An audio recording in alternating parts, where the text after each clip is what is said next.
Sivaya Nama Tiruchitrambalam. Welcome back to our series in Saiva Siddhantam. Today we are going to talk about the four parts in Saiva Siddhantam.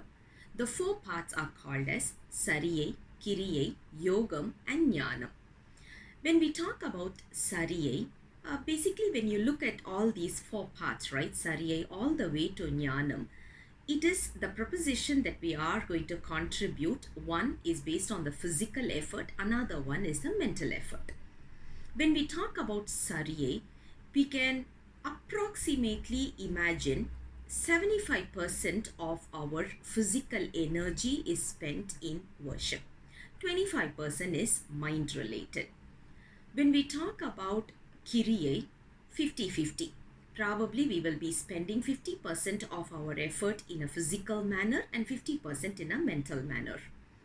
When we talk about Yogam, it's just the other way. So we are going to talk about 75% mental contribution to the worship. 25% we are going to talk about the physical contribution.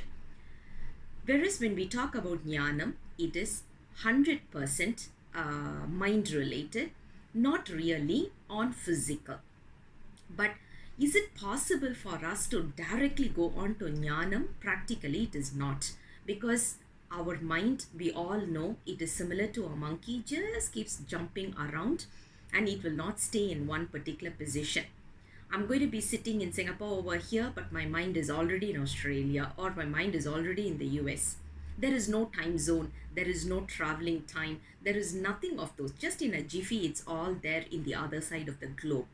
Or rather, why do we talk about the globe? Even I can think about Mars or Uranus or Saturn, kind of planets itself. My mind is already there. So which means the mind is capable of jumping around and it is not going to be focused in one particular place.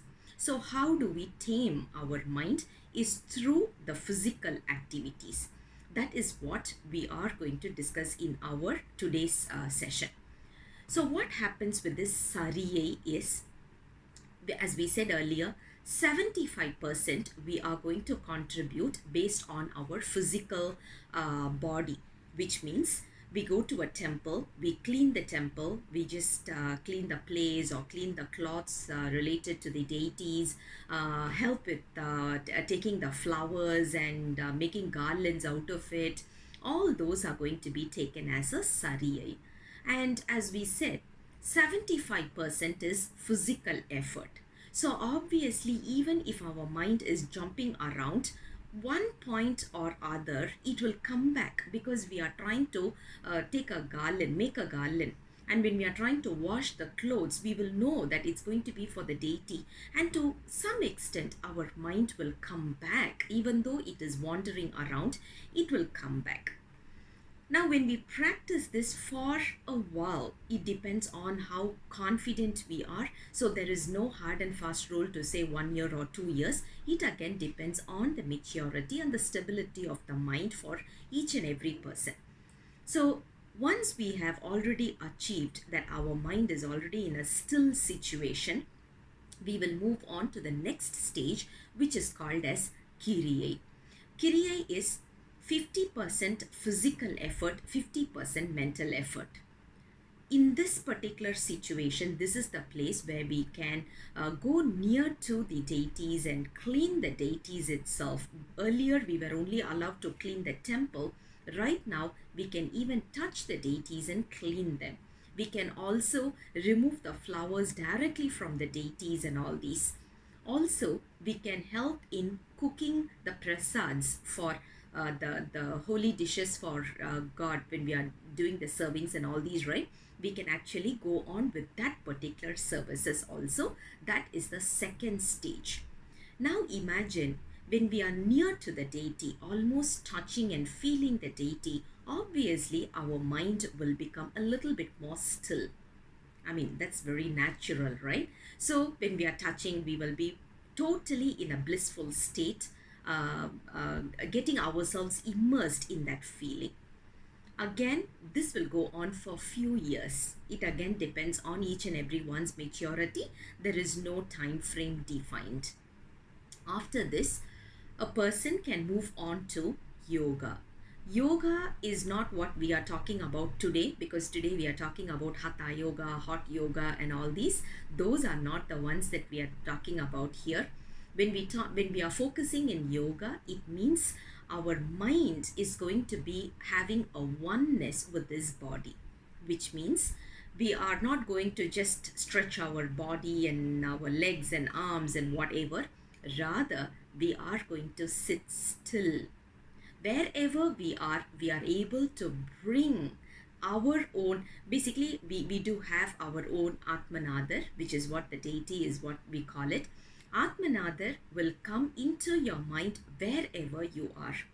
Imagine when we are in Kiriya stage, when we go and visit a particular temple, we will only be seeing that particular deity. For example, if I'm going to Mylapore, I will see Kabalishwarar in that particular temple. Same ways, when I'm going to Tiruvannamalai, I will be seeing Annamalayar over there. If I go to Chidambaram, I'll be seeing the cosmic dancer over there. But once we achieve the yoga state, even if we go to Chidambaram or Tiruvannamalai or whichever temple, whoever is your Atmanadar, you will be able to feel him. He will come in. So if your Atmanadar is Marundishwarar, wherever you go, whichever temple you go, Marundishwarar is the one that you will be witnessing over there. This is what Nambi Arurar's Tirupadigam, as in the 7th Tirumurai, we are able to see this kind of a state.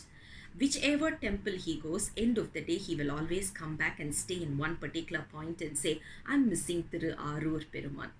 Isn't it the same deity? Yes, it is the same. But the Atmanadar is the one which is going to be with us, who is going to guide us. So that concept is what we call it as yoga. This is oneness with the oneness and stillness. When we talk about yoga, as I said earlier itself, 75% is mostly on the mental side, where we will be focusing on one area. 25% will be the physical efforts. We do have physical efforts here also, but not to the extent of Sarye. And then we will start getting into a state which is called as Jnanam. Wherever we are, whichever situation we are, it doesn't matter. You will know that everywhere God exists. Today, theoretically, we know God exists everywhere, but practically, are we able to relate with that? No. Just a simple example to prove this. We know God is everywhere. If someone is arguing, we can argue back saying that God is everywhere with all possible, verses and proof from our text and all these. Immediately when someone is hurting us, we will immediately look up and say, oh God, are you there? Because we have not realized that God is here. God is in him as well, who has hurted us. God is there everywhere. But we will just look up and say, oh God, are you there? Which means, inner mind, theoretically we know God is everywhere, but our inner mind has not absorbed this concept 100% yet. This is what we call it as, we are still in the starting stage. Now, once a person achieves that, wherever you are, whichever state you are, Lord Shiva is with us and he is omnipresent and he is not going to go away from us. That is what we call it as Jnanam. Now, when we talk about these 4 paths, can we jump from one to another in a quick manner? There is no shortcut. Absolutely no shortcut. There is no way of bribing someone and getting to the next stage, because today those are all happening. So we can't really talk about those, because it goes back to the maturity of the soul. We need to give some time. You see how many births we have taken, how many lives we have taken, how much of karma we have accumulated. Based on all those karma, we have to get rid of it one by one, right? And we can't have a shortcut for that. Is there something that we bribe someone and get rid of our karma? Obviously no, because all these are energy. So what happens is, we need to start immersing ourselves, starting from Sarye.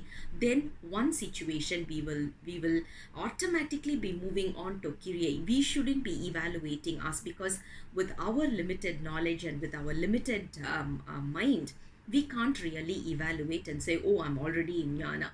If you hear someone saying that I'm already in jnana, forget about it. They have not even started their journey, because those people who are in jnana, they will be in the oneness state.